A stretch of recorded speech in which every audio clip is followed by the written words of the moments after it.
बिस्मिल्लाहिर्रहमानिर्रहीम। एक दफ़ा फिर आपको इन्फा चैनल में खुश आमदीद कहते हैं। आज का हमारा जो टॉपिक है वो थ्योरीज़ ऑफ मैनेजमेंट के हवाले से है, जो कि आपके लिए lecture education, head master, senior head master और FPSC के SST के जो एग्ज़ाम हैं उसके लिए बेनिफिशियल होगा। हमारा मकसद पढ़ाना नहीं बल्कि समझाना होता है।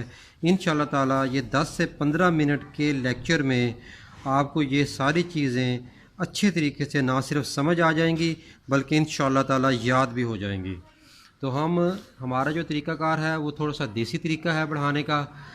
हम इस तरीके से पढ़ाते हैं ताकि जो चीज़ें पढ़ाई जा रही हैं इसको समझ आ जाए। ठीक है, अब शुरू करते हैं थ्योरीज़ के हवाले से। सबसे पहली जो थ्योरी है मैनेजमेंट की वो है क्लासिकल मैनेजमेंट थ्योरी, जिसको हम साइंटिफिक मैनेजमेंट थ्योरी भी कहते हैं। अब आपने ये ज़हन में रखना है, ये जितने भी किरदार मैं इधर ज़िक्र करूँगा वो आर्जी होंगे, वो मेरी बातें सिर्फ समझाने के हवाले से होंगी, पढ़ाने के हवाले से होंगी। अच्छा, ये जो थ्योरी है ये फ्रेडरिक टेलर ने दी है।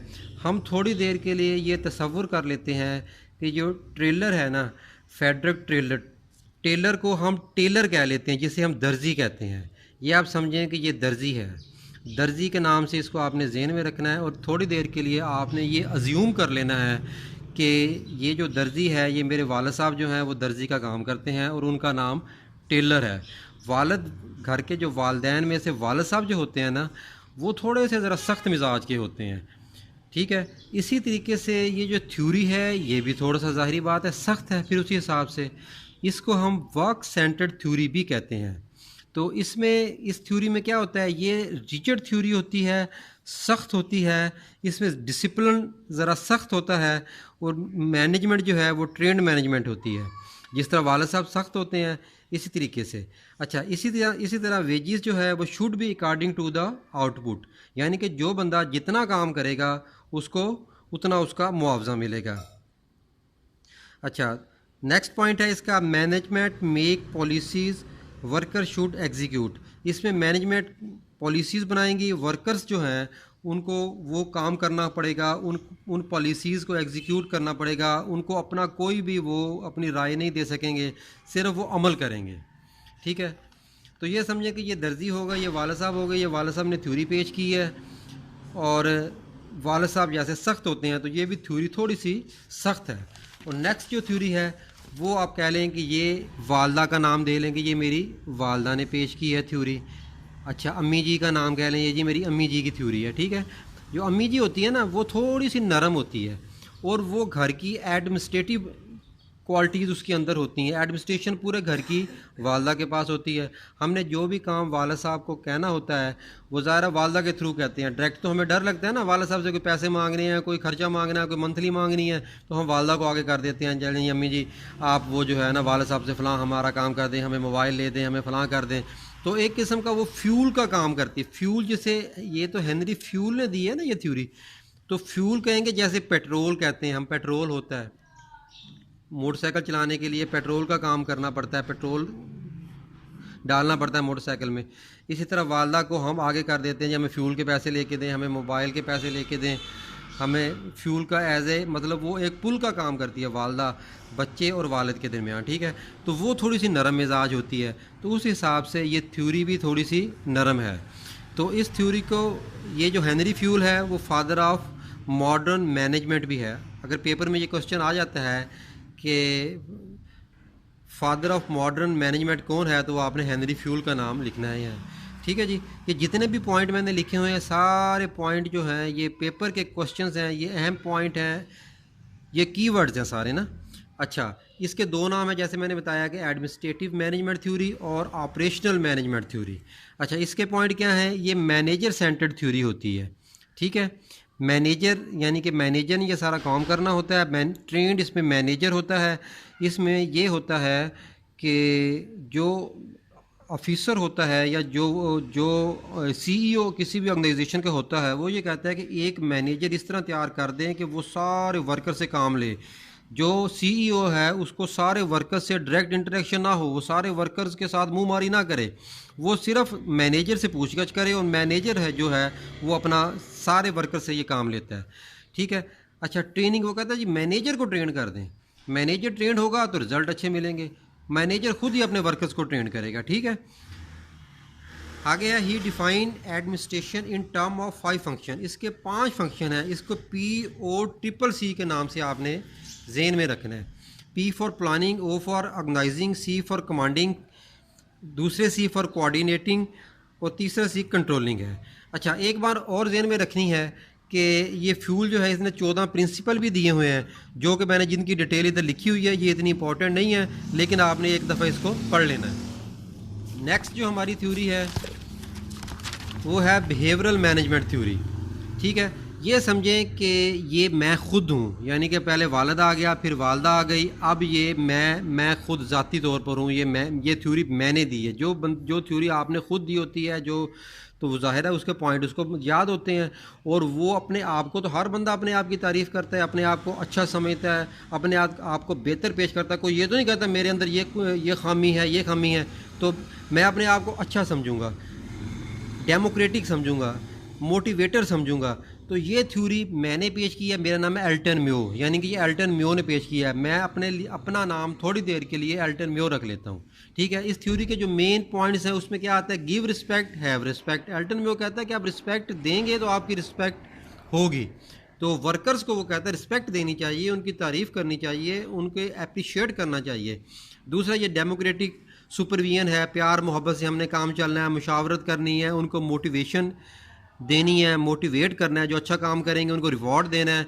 तो ये एल्टन म्यो कहता है, यानी कि मैं कहता हूँ। अच्छा, सुपरविजन वो कहता है फ्रेंडली होनी चाहिए, प्रॉब्लम सॉल्विंग होनी चाहिए, हमें सख्ती नहीं करनी चाहिए, अपने वर्कर्स के साथ प्यार मोहब्बत से काम करना चाहिए, ठीक है। Importance of people, productivity, not machine. Elton Mayo कहता है कि इंसानों की अहमियत होती है, मशीनें कुछ नहीं करती, मशीनें भी आखिर इंसान ही चलाते हैं ना, इसलिए वो कहता है कि इंसान को आप अहमियत दें। Human relatives are important. Human relations जो है ना हमारे अच्छे होने चाहिए अपने वर्कर्स के साथ और अपने सीनियर्स के साथ। Human should be motivated, encourage to enhance productivity. अगर आप अपने वर्कर्स को मोटिवेट करेंगे, उनकी तारीफ़ करेंगे, उनको एनकरेज करेंगे, तो आपकी जो प्रोडक्टिविटी है वो बेहतर होगी, आपकी प्रोग्रेस जो है बेहतर होगी, आपकी जो आउटपुट है वो बेहतर होगी। अच्छा, जो चौथी थ्योरी है ये मेरे छोटे भाई ने दी है, क्योंकि मैं सबसे बड़ा था, तो उसका नाम है फैसल। ये आप थोड़ी देर के लिए तसव्वुर कर लें कि ये फैसल ने दी है। फैसल जो है मेरा जो छोटा भाई है वो ज़हनी तौर पर थोड़ा सा भी ज़रा सख्त मिजाज है, प्रैक्टिकली भी वो ज़रा सख्त है, थोड़ा सा किसी भी काम के हवाले से, मिजाज के हवाले से सख्त है। तो आपने ज़हन में रख लेना कि ये जो मेरा फलां भाई है ना, वो उसका नाम है मैक्स वेबर। ये देखें ना, जैसे मैक्स वेबर नाम से भी ये ज़ाहिर हो रहा है कि ये किसी ऐसे बंदे का नाम है जो कि ज़रा मिजाजन ज़रा सख्त है। तो उस हवाले से ये ब्यूरोक्रेटिक मैनेजमेंट थ्योरी, नाम भी ब्यूरोक्रेटिक इसका मैनेजमेंट थ्योरी है, ब्यूरोक्रेसी है, ब्यूरोक्रेटिक है, सख्ती है इसमें। इसके पॉइंट्स में जैसा कि लिखा हुआ है कि फॉलो ये रिजिड है, रिजिड थ्योरी है, सख्त है। इसमें कंट्रोल जो होता है वो सख्त होता है। क्रैश द टैलेंट, यानी कि इसमें हम किसी की बात नहीं सुनते। कोई बंदा अगर अपना मशवरा देना चाहता है, अपना कोई स्कूल की बेहतरी के लिए या किसी ऑर्गेनाइजेशन की बेहतरी के लिए कोई अपना मशवरा देना चाहता है, तो हम उसके मशवरे को नहीं सुनते, बल्कि अपनी ही राय इम्पोज करते हैं।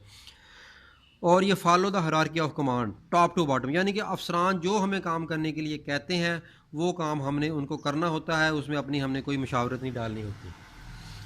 अच्छा जी, नेक्स्ट जो थ्योरी है वो हमारी एक्स वाई थ्योरी है। अच्छा जी, अब हमारी जो नेक्स्ट थ्योरी है वो एक्स और वाई थ्योरी है। ये थ्योरी को एक्सप्लेन करने से पहले मैं आपको चैनल को सब्सक्राइब करने के लिए नहीं कहूँगा, लेकिन मैं इतना ज़रूर कहूँगा कि आपने वीडियो पूरी देखनी है, तो आपको ये तमाम थ्योरीज इंशाल्लाह ताला याद हो जाएंगी। अच्छा, अब ये जो थ्योरी एक्स और वाई जो थ्योरी है ना, ये दी है डॉगलस मैकग्रेगर ने। ये मेरा जो तीसरा भाई है, एक मैं बड़ा हो गया, छोटा मुझसे फैसल हो गया, और ये थ्योरी दी है अब्दुर्रहमान ने। अब्दुर्रहमान जो भाई है ना मेरा, उसकी जो नेचर ये होती है, वो कभी तो बड़ा अच्छे मिजाज का हो जाता है, बड़ा मतलब प्यार, बड़ा पोलाइट और बड़ा मतलब प्यार करने वाला और अच्छा, और कभी कभी उसका मीटर शॉर्ट होता है तो एकदम से वो इतना गुस्से में आ जाता है। तो ये उसकी नेचर जो है ना डॉगलस मैकग्रेगर से बड़ी मिलती जुलती है, इसलिए मैंने ये थ्योरी उसी के नाम ही कर दी है। तो अब ये देखें, जैसा कि एक्स थ्योरी, एक्स का मतलब ये होता है, ये देखें क्रॉस, काटा, काटे का मतलब होता है आपने इसको टैलेंट को क्रैश कर दिया है, मतलब ख़त्म कर दिया, किसी की बात नहीं सुनी। दूसरे लफ्ज़ों में एक्स थ्योरी थोड़ी सी वो हम ये कहेंगे कि ये सख्त थ्योरी है, जैसे रिजिड थ्योरी है, जैसे कि हमने पहले भी एक थ्योरी पढ़ी है। अब इसके पॉइंट में क्या आएगा, सबसे पहले है कि management assume that employees are inherently lazy, यानी कि मैकग्रेगर ये कहता है एक्स थ्योरी में कि जो ये हमारे मुलाजमीन है ना, ये वर्कर जो है, ये जो कौम है ना, ये इनकी नेचर में लेज़ीनेस शामिल है, ये काम करना ही नहीं चाहते, काम को पसंद ही नहीं करते। ये कहते हैं मैकग्रेगर एक्स थ्योरी में ये कहता है कि ये डंडे के ज़ोर पर हमारी जो कौम है ना ये काम करती है, वैसे ये काम नहीं करेगी। अच्छा, वो कहता है इनकी सुपरविजन, क्लोज सुपरविजन करें, इनके सर के ऊपर बैठें फिर ये काम करेगी। दूसरा कहते हैं इनको कंट्रोल में रखें, कम्प्रीहेंसिव कंट्रोल हो इनका। थ्रेट फॉर कंप्लायंस, अगर आप रिजल्ट लेना चाहते हैं इनको खींच के रखें, इन्हें धमकियां दें, इन्हें थ्रेट करें, मैकग्रेगर कहता है। फिर वो negative view of human nature, वो यानी कि ह्यूमन नेचर के नेगेटिव पॉइंट ऑफ व्यू को जाहिर करता है। अच्छा, फिर मैकग्रेगर अपना ज़हन को चेंज करता है, जैसे अब्दुर्रहमान मैंने अभी आपको बताया जो मेरा भाई है, वो फिर वाई थ्योरी पे आ जाता है। वो सोचते हैं नहीं यार ऐसा नहीं है, इंसान जो होते हैं ना, अब्दुर्रहमान और मैकग्रेगर ये सोचता है कि ये इंसान यार नेचरली जो है ना वो लेज़ी नहीं है। Human being does not inherently dislike work, वो यार वो जो है ना वर्क को डिसलाइक नहीं करती, वो काम करना पसंद करती है। कैसे करती है काम, कैसे करेगी, उनको मोटिवेशन दें, उनकी तारीफ़ करें, इंशाल्लाह ताला हम तारीफ़ करेंगे तो वो काम करेंगे। इसी तरह एम्प्लॉय इंजॉय ड्यूटीज़, कहते हैं कुछ लोग होते हैं इक्का दुक्का जो ड्यूटीज़ को पसंद नहीं करते, लेकिन जो मेजॉरिटी ऑफ ह्यूमन बीइंग्स जो होती हैं वो इंजॉय करते हैं ड्यूटीज़ को, काम करना पसंद करते हैं। Focus on positive view of nature, उनकी पॉजिटिव नेचर होती है। हमें इंसान की खिंचाई नहीं करनी चाहिए, हर वक्त उसकी बेइज्जती नहीं करनी चाहिए, उसकी तारीफ़ भी करनी चाहिए, मैकग्रेगर ये कहता है। अच्छा, इसके बाद है जो मेरा छोटा भाई है वो नेक्स्ट थ्योरी, जेड थ्योरी जो है वो विलियम जी ओची ने दी है, उसका नाम है मुअज़्ज़म अली। उसको मैंने ये नाम दे दिया कि वो ओची है। अच्छा, उसका वो ना वो थोड़ा सा नेचर भी उसकी ओची जैसे एक लफ्ज़ है, ओची जैसी नेचर है। अच्छा, वो मतलब बड़ा एक ना उसका ठंडा मिजाज है, मतलब वो ये कहता है कि बंदा ठंडे मिजाज का हो, यानी एम्प्लॉयमेंट इन लाइफ टाइम। वो कहता है जी इंसान को अगर आपने मुलाजमत देनी है लाइफ टाइम के लिए मुलाजमत दें। ये क्या आपने सर के ऊपर तलवार रखी हुई है, भी 3 महीने बाद आपको पक्का करेंगे और फलां करेंगे, तो वो कहते हैं नहीं नहीं ऐसा नहीं होना चाहिए, रिलैक्स होना चाहिए, रिलैक्सेशन होगी तो आप रिजल्ट मिलेंगे आपको, ओची कहता है। अच्छा, नो एवेल्यूशन फर्स्ट 10 ईयर, वो कहता है पहले 10 साल तो कोई पेपर नहीं होने चाहिए, कोई रिजल्ट नहीं होना चाहिए, कोई पूछगछ नहीं होनी चाहिए, इंसान को काम करने दिया जाए। अच्छा, टीम वर्क होना चाहिए, ग्रुप वर्क होना चाहिए अगर आप किसी टास्क को अचीव करना चाहते हैं तो। Participant should take part in decision making, participants जो हैं वो डिसीजन मेकिंग जो है फ़ौरन नहीं करनी चाहिए, हमें तसल्ली के साथ कुछ अरसा इंसान को काम करना चाहिए, यानी कि इसमें इंटरफेरेंस नहीं होनी चाहिए। तसल्ली वाली ये थ्योरी है, ठंडी थ्योरी है, यानी कि इसमें वो ये कहता है कि जो एम्प्लॉयमेंट होती है ना वो लाइफ लॉन्ग होनी चाहिए। ठीक है जी। अब नेक्स्ट जो हमारी जो थ्योरी है, आखिरी थ्योरी जो है वो ग्रेट मैन थ्योरी है, जिसको हम ट्रेड थ्योरी भी कहते हैं। ठीक है जी। ये मेरा जो सबसे छोटा भाई है, ये उसकी थ्योरी है, उसका नाम है रिजवान। ठीक हो गया जी। वो बड़ा ही ज़हीन बंदा है, और हालांकि सबसे छोटा है, लेकिन वालदैन और रिश्तेदार उसकी बात बड़ी जल्दी मान लेते हैं, इसलिए मैंने उसको ग्रेट मैन का नाम दे दिया। वो ग्रेट मैन है, ग्रेट मैन थ्योरी। अच्छा, ग्रेट मैन थ्योरी को ट्रेड थ्योरी भी हम कहते हैं। चार्ली और हर्बर्ट स्पेंसर ने ये थ्योरी पेश की है। आपने ध्यान में रखना है, रिजवान को आपने चार्ली और हर्बर्ट स्पेंसर के नाम से मशरूत कर देना है। अच्छा, वो चूँकि ज़हीन मैंने आपको बताया ब्लागर ज़हीन है, सबसे ज़हीन है, तो उसी तरह इस थ्योरी के भी वही पॉइंट है, leaders are born not made. Herbert Spencer और चार्ली कहते